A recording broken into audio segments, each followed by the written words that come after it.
Good day all. Today I would like to change my approach on report writing, where I'll be asking parents to guide children on writing this report. So this report we are going to do is report number 4, and the topic is you are at the zoo with your classmates on a field trip when someone noticed a lion out of its cage. Write a report on what transpired. So based on this topic, you're going to write a report. Now, you have to include details about the date, time, place, what happened, who were involved, what were you doing when it happened, what was done, and how it ended. So, parents, the first step is brainstorming. So you together with your child, you're going to guide them to write all the ideas that comes to their mind about the topic and let them write it down. No matter if these ideas are words, phrases, or even sentences, just guide them to write them down. After that, you're going to recheck to ensure the ideas are in line with the topic, and then you go to the next step. So the next step is called drafting.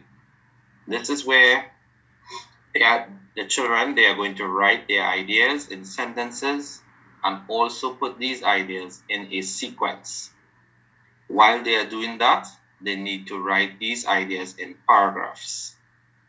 So you have to provide the guidance to ensure the information below is there in each paragraph. So that information, now, when they write paragraph 1, they will have the date, the time, the place, people involved, and what happened. So you have to recheck that for them. Let them write paragraph by paragraph for you. Okay? So when they write the first paragraph, you will check it to ensure that the date, the time, the place, the people involved, and what happened is in the paragraph. For example, paragraph 1 could be on Friday, 22nd May 2020 at approximately 11:40 a.m., an incident occurred at the Emperor Valley Zoo where a lion escaped from its enclosure while the Standard 5 class of the Sangre Grande Hindu School was there on a trip. That's paragraph 1. So in that paragraph, that example that I just read, you have the date, the time, the place, the people involved, and you have what happened. Yes, it is one sentence, but it is separated by commas. Okay? If you find that sentence is too long, you can break it up into pieces. Remember, every sentence must make sense. Then you go to paragraph 2. And paragraph 2 will have what were you doing when it happened. So, for example, let's say we were watching the fishes or the birds, or we were passing close to the lion cages while the tour guide was showing us and giving us information about the animals. All right. Then someone screamed, "Look, the lion is out of its cage." So these are the things that should be in paragraph 2. So when they write paragraph 2 now, I want you to read back paragraph 1, read back paragraph 2, make sure paragraph 1 flows into paragraph 2, and the ideas are there that are outlined in this video here. Then go to paragraph 3. What happened during the ordeal? So the lion may have cornered someone or tried to run down another child that was there. So you let them write these ideas. Remember, it must flow. So when you finish with paragraph 3, make sure they have what happened during the ordeal, and then make sure it flows.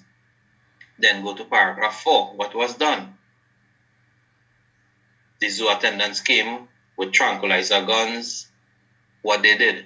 Describe all the details. Remember, they are writing this in past tense.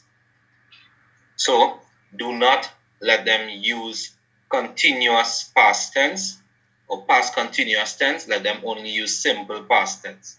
Let me give you an example. So if they wrote a sentence, the class was walking to the cage, that is wrong. We do not use was walking. That is past continuous tense. We will say the class walked past the cages, or the class walked to the cage. That is the past tense I'm looking for, not past continuous tense. Okay? So when they are writing these details, make sure or ensure they use the past tense. So let's go to paragraph 4. What was done? So they came with tranquilizer guns. They shot the lion. It fell asleep. They took it and carried it back to its cages. How it ended? Well, everyone called it a day, and they went back to school. They went back on the bus, or they went to our next venue for another field trip. Just make it up. Remember, you have your ideas. So you could use these information here from paragraph 1 to paragraph 5 to create your ideas when you are brainstorming. Okay? Now, when you have all your ideas there now, and you have written paragraph 1, 2, 3, 4, 5, now you're going to revise now. You're going to reread what was written to see if it makes sense. You're going to add or take out details if you are needed. Sometimes you write irrelevant details that you don't need to write. Remember, it's a report. A report states the facts that took place. Okay? Then after, you are going to check to ensure your details are in a sequence. Ensure that sequence from the beginning, we have the middle, and we have the end. All right? Again, you have to check to ensure transitional words were used to make the report flow smoothly. So transitional words are words that are on the Google Classroom. There's a whole entire list there that I shared with the kids. Please let them show you them and see if you can help to ensure that. Now remember, you are not writing it for them. Remember, you are not telling them what to write. You are guiding them in such a way that you are watching to see what they are writing and telling them, okay, something is wrong with this sentence. Try to see what is wrong. Check it over. Make sure the verb is correct. They have subject-verb agreement and all these things. This is how you guide them. If you tell them, they won't learn. If you guide them, you are going to let them find the faults for themselves, and they will learn in that process. So after that, we go to the next step. So the next step is editing, where you edit, you look at spelling errors, and this is common in class where students make a lot of spelling errors. So please let them use Google, let them use the dictionary to figure out their spelling errors.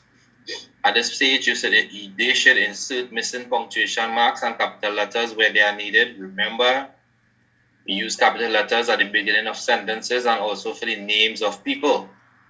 Okay? Far too much I have been seeing children making mistakes with capital letters in writing. Again, they have to ensure that their sentences have proper subject-verb agreement. The subject, the verb agrees with the subject. Fix the verb tenses and change them to past tense. Remember, I said earlier, no past continuous tense, but past tense only. I want them to compare what they have now. After they have fixed all these, I want them to compare what they have to what is needed on the rubric. Now, that rubric, you can find it on your Google Classroom. This is where I use the 4 criteria, which is content, language, organization, and grammar, to correct that. Each criteria is worth 5 marks. Therefore, the whole essay has a total of 20 marks. So let them look at the details of that rubric and compare it with their essay to see what is missing and what is needed to be added there. After all the changes are made, let's go to the final step. And the final step is to rewrite your final piece with all the corrections you did and submit to the teacher. So this is where you publish. After you look for all the spelling errors and you fix your spelling errors, you delete or you add information where it is needed or not needed. You look for capitalization errors, you fix your tenses. This is where you are going to rewrite your entire piece, your entire report, without any errors, without any erasers or crossings or whatsoever. Do not write in pen. Write it neat and nice in pencil. Make sure the paragraphs are there. Make sure it is clear and concise. Then you have to take a clear picture of the page or pictures of the pages with your work. Make sure there's no reflection from the flash that is blocking it out. So when you take that picture, take your device or your phone and look at it and see if you can read it. If you can read it clearly, send it for me. If you cannot, retake that picture. Okay?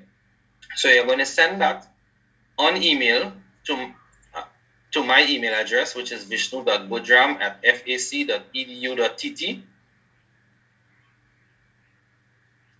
And this is common B. Sorry about that. So it's Vishnu, all common letters, .budram, all common letters. This is an error here, at fac.edu.tt. And you're going to submit this by Monday, by Monday, 11th October at 3 p.m. Any late submissions, it will not be acknowledged because you have enough time. You have Friday, Saturday, Sunday, and Monday whole day. I will not acknowledge any late submissions. So I hope this video shows all the guidance that is needed so that we could see some improvement in creative writing. Thank you very much.